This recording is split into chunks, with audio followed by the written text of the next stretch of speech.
বাতাসে বারুদের গন্ধ, বসন্ত এসে গেছে। আমাদের এখানে অনেক বীর আমরা দেখি, তাদের হুঙ্কার সেনাবাহিনীতে থাকলে আমরা সত্যি মিস করি এরকম বীর মানুষ। আমি এবার টপিকে আসি। নমস্কার।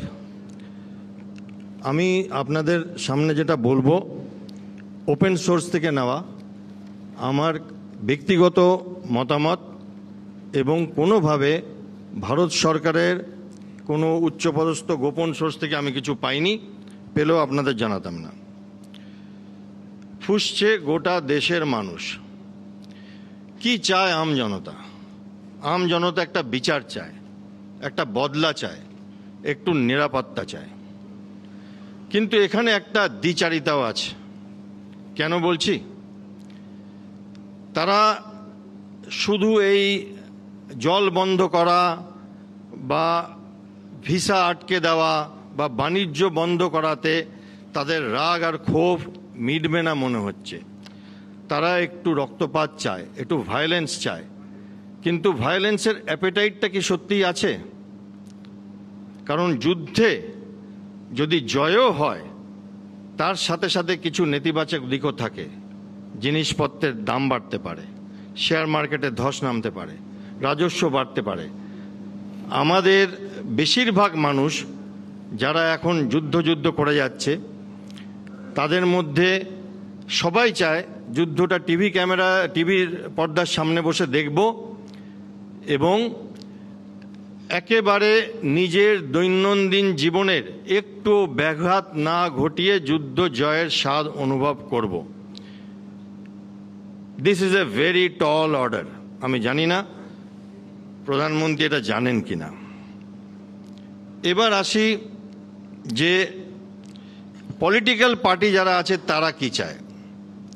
দেখুন, সমস্ত দল একসাথে আমাদের শাসক দলকে পূর্ণ স্বাধীনতা দিয়েছে, যেমনভাবে ইচ্ছে আপনারা কাজ করুন। এবং এই ট্র্যাডিশন ভারতবর্ষে আজ থেকে না, যেদিন থেকে ভারতবর্ষ গঠন হয়েছে সেদিন থেকে চলে আসছে। জওহরলাল নেহরুর সময়, ইন্দিরা গান্ধীর সময়, রাজীব গান্ধীর সময়, যুদ্ধের সময় যখন হয়েছে তখন আমরা দেখেছি। এবং এটা বুদ্ধিমানেরও কাজ, রাজনৈতিকবিদদের, কারণ তারা হাওয়া বোঝে এবং উল্টো দিকে হাওয়া গেলে খুব একটা যে ভালো ফল হয় না সেটা তারা বোঝে। তো দুই দিক দিয়েই তাদের আমি সাধুবাদ জানাই। কিন্তু সেখানে একটা ইনসিকিউরিটিও থেকে যায়, একটা অশনি সংকেত থেকে যায় যে যদি যুদ্ধে জয় হয় তাহলে সেই জয়ের হাওয়াটা পালে লাগিয়ে অনেক বছর শাসনে থেকে যাওয়া যেতে পারে ভোটের বাক্সে। এবং সেই ভয় থেকে অনেক সময় কি হয়, একটা কুরুচিকর পোস্ট বেরিয়েছিল রিসেন্টলি।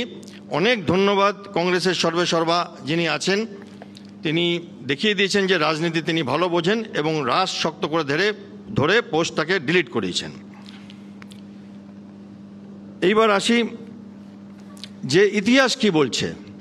আপনি যদি 1948 সাল থেকে দেখেন, আমাদের উরি, মহুরা, বারামুলা হয়ে শ্রীনগরের দিকে এসেছিল পাকিস্তান সৈন্যবাহিনী স্বাধীনতার পরপরই, এবং তাদেরকে ভারতের সেনাবাহিনী খেদিয়ে পার করে দেয়।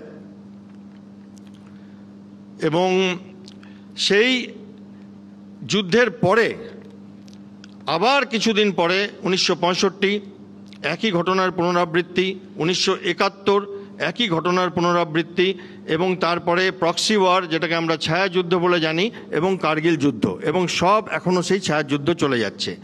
এইখানে একটা অ্যাঙ্গেল আছে, সেটা হচ্ছে অনেক সময় পাকিস্তানের যারা রাজনৈতিক লিডারশিপ তারা জানতে পারে না যে তাদের আর্মি তাদের তলা দিয়ে কত বড় শীত কেটে রাখে। উদাহরণস্বরূপ 1999 সালে তৎকালীন প্রধানমন্ত্রী অটল বিহারী বাজপেয়ী গিয়েছিলেন উড়ি একটা বাসে করে, তাবর সিনেমা আর্টিস্টদের নিয়ে, দেবানন্দ, শত্রুঘ্ন ছিলেন, অনেকেই ছিলেন সেটাতে, আপনারা হয়তো দেখেওছেন টিভি ক্যামেরায়। এবং লাহোরে গিয়েছিলেন, দারুণ একটা সৌহার্দ্যপূর্ণ ব্যাপার ছিল। উনি একটা কবিতাও লিখেছিলেন, আব জং না হোনে দেঙ্গে।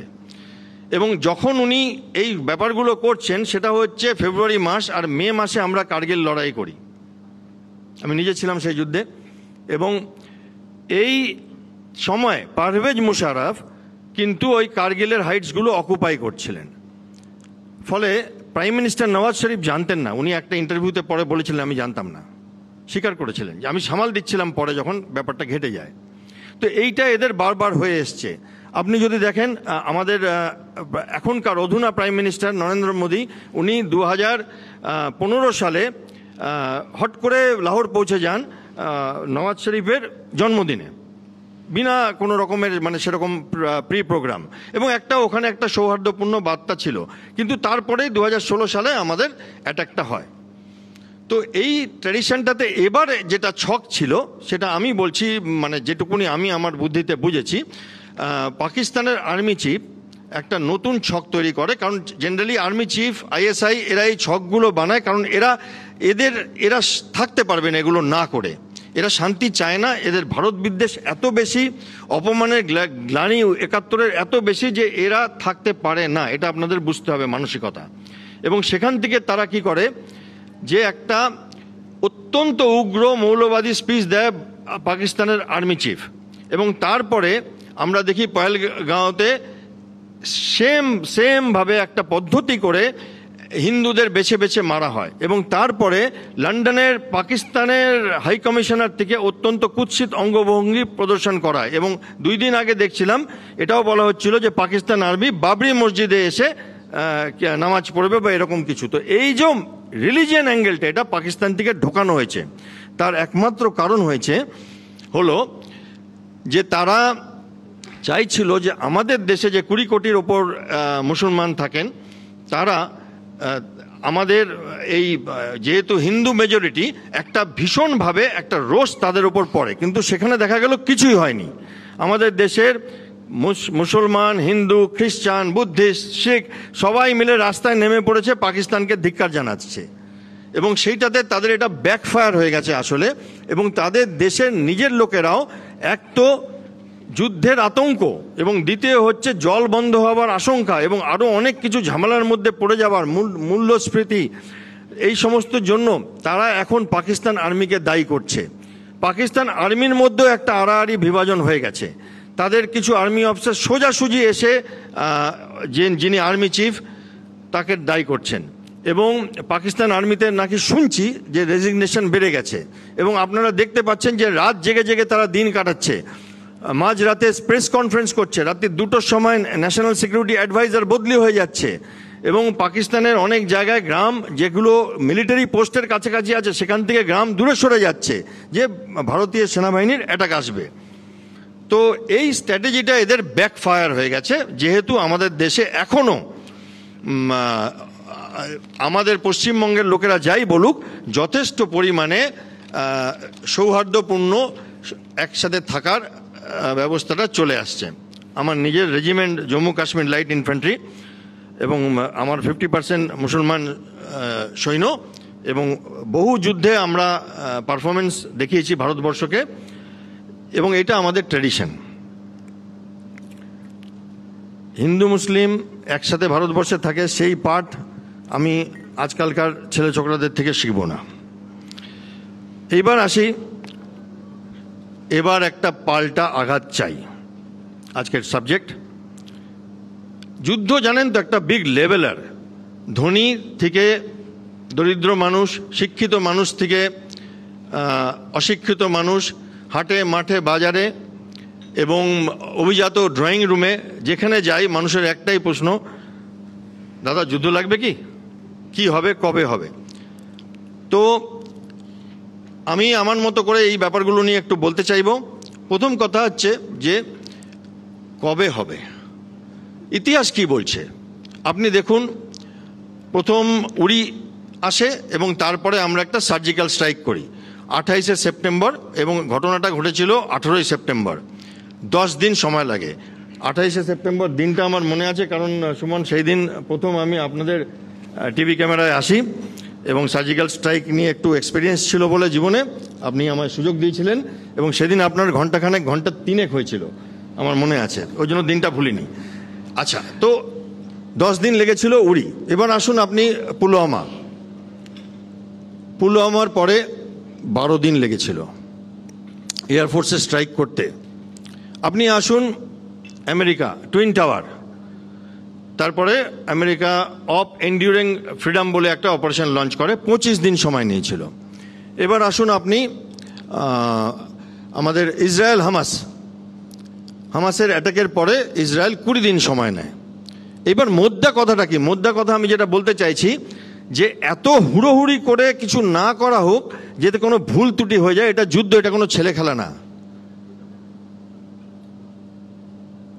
আবার এত দেরি না হয়ে যায় যে মানুষের ধৈর্যচ্যুতি ঘটে। কারণ আমাদের প্রধানমন্ত্রী একটা আম জনতাকে বলেছেন যে এমন কল্পনা অতীত জবাব দেওয়া হবে, তো সেই জনতা এখন সেটা দাবি করছে। তো ফলে এত দেরি হয়ে গেলে তার ধৈর্যচ্যুতি। আমাদের ভাষায়, মিলিটারি ভাষায় একটা কথা আছে, ট্রিগার হ্যাপি আর ব্যাটেল শাই। তো আমরা চাই যে দেশ ট্রিগার হ্যাপি না হোক, সময় নিক, বাট আবার ব্যাটেল শাইও যেন না হয়। এত বড় শক্তি হয় তাহলে আর লাভটা কি হলো? আমার ধারণায় আমার 5-6 দিনের মধ্যে হতে পারে, আমি ভুলও প্রমাণিত হতে পারি, আবার সেটাও হতে পারে। এবার কি হবে দেখুন, অনেক কিছু তো হচ্ছে, তার মধ্যে বেশিরভাগ রাজনৈতিক আর কূটনৈতিক ব্যাপারগুলো হচ্ছে এই জল চুক্তি স্থগিত করে দেওয়া, ভিসা আটকে দেওয়া, পাকিস্তানিদের দেশে ফেরত পাঠিয়ে দেওয়া, এয়ার স্পেস বন্ধ করে দেওয়া এবং কূটনৈতিক মিশনকে ফেরত আনা, এগুলো আপনারা দেখতে পাচ্ছেন। আরও কিছু পাইপলাইনে আছে, যেমন আমদানি রপ্তানি বন্ধ করা, সেগুলো নিয়ে আমি বেশি কথা বলবো না। আমি মিলিটারি অ্যাসপেক্টসে বলি। মিলিটারি অ্যাসপেক্টে কী হতে পারে, সেদিন আপনার প্রোগ্রামে রাত্রিরে আপনি একটা প্রশ্ন করেছিলেন জল স্থল অন্তরিক্ষে কি হচ্ছে। তো আমি সময়ের অভাবে অন্তরিক্ষটা বলতে পারিনি সেদিন। তো আমি অন্তরিক্ষ দিয়ে শুরু করি যে আমাদের অন্তরিক্ষতে একটা স্পেসের ক্যাপাবিলিটি আছে, এস্যাট ক্যাপাবিলিটি আমরা বলি, যেটাকে বলে অ্যান্টি স্যাটেলাইট ক্যাপাবিলিটি। মানে আমরা রকেট ছুড়ে অন্য দেশের, শত্রু দেশের স্যাটেলাইটকে ধ্বংস করে দিতে পারি। পৃথিবীতে মাত্র 4টে দেশ আছে যাদের এই ক্যাপাবিলিটি আছে, আমেরিকা, রাশিয়া, চীন আর ভারত। এতগুলো দেশ আছে, এত বড় বড় সভ্যতা আছে, আর কারণ নেই। এবং এটা পাকিস্তানের কাছে একটা চিন্তার বিষয় যে খেলা শেষ হবার আগেই খেলা হেরে যাবে। এবার দ্বিতীয় কথা আসি আমরা, যে জল স্থলে আকাশে কি হতে পারে, যে দেখুন কিছু জমি দখল হতে পারে। কারণ আমি মিলিটারি লোক, আমি মিলিটারি কথাই বলবো। অনেকে আবার তাদের রাগ করছে আমাদের রাজ্যে।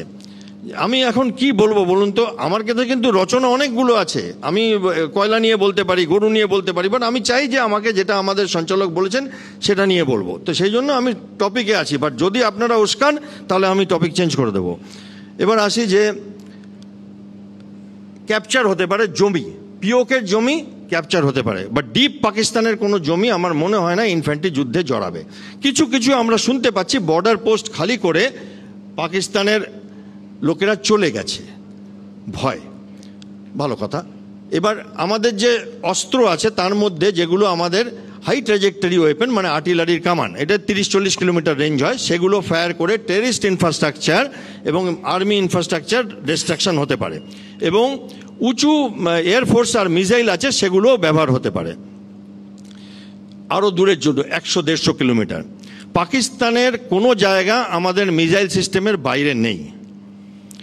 এবার নেভিও যেমন সমুদ্রে আছে, আরব সাগরে, এবং 2টো পোর্ট দেখছে, এবং নেভির ওপরে অনেক এয়ারক্রাফট ক্যারিয়ারে অনেক এয়ারক্রাফট বসে আছে।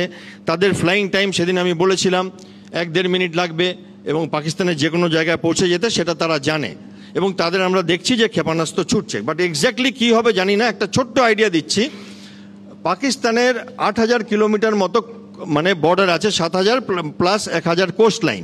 এই পুরোটা ভারতবর্ষ এখন একটু অ্যাক্টিভ করে দিয়েছে, ফলে তারা সব দিকে দৌড়াচ্ছে। এবং আমরা এটাও শুনছি যে ভারতবর্ষ নাকি এখন ডুরান্ড লাইন, মানে আফগানিস্তান তালিবানের সাথে একটা আমাদের মিটিং হয়েছে রিসেন্টলি 2 দিন আগে, এবং সেই মিটিংটা কেন হলো। এবং ইরান এখন কিছু মুভ করছে, তাদের ট্রুপ সেস্তান বলে একটা বর্ডার আছে, যেটা বালুচিস্তানের সাথে 900 কিলোমিটারের বর্ডার আছে, তো সেটাও হচ্ছে। 38 সেকেন্ড নেব, হয়ে গেছে। তো এইবার এই ব্যাপারগুলোতে কি হয় যে ওদের অনেক পেট্রোল খরচ হয়ে যাচ্ছে, ওদের অনেক তেল খরচা হচ্ছে, পয়সা খরচা হচ্ছে যত আমরা ডিলে করছি। এবং আমাদের যা ক্যাপাবিলিটি আছে রাডারের আর আমাদের এয়ার ডিফেন্স সিস্টেমের, যেটা আপনারা S-400 বলেন, তাতে পাকিস্তানের এয়ারফোর্সকে বোধহয় টেক অফ করতেও দেওয়া হবে না, সেটা ওনারা জানেন। এবং আপনারা দেখছেন ওদের মিনিস্টাররা ত্রাহি করছেন, প্রাইম মিনিস্টার শুনলাম হাসপাতালে চলে গেছেন, অনেক লোক রিজাইন করছেন। এইবার আসি একটা ছোট্ট কথায়, আমি কিন্তু যুদ্ধ চাই না, কারণ আপনাদের চ্যানেলে আমি বহুবার বলেছি আমি যুদ্ধের এগেনস্টে, যুদ্ধ না করে যদি জেতা যায় তার থেকে বুদ্ধিমানের কাজ কিছু হয় না। বাট পাকিস্তান আর্মির একদম পাকিস্তান আর্মির মাইন্ডসেট চেঞ্জ করতে হবে, নাহলে কিছুদিন পরে আবার ওরা ধার দেনা করে আবার টেরিস্টদের টাকা পয়সা দিয়ে আবার একটা অ্যাটাক করবে। জাস্ট কিছু হালকা মেসেজ দিলে হবে না।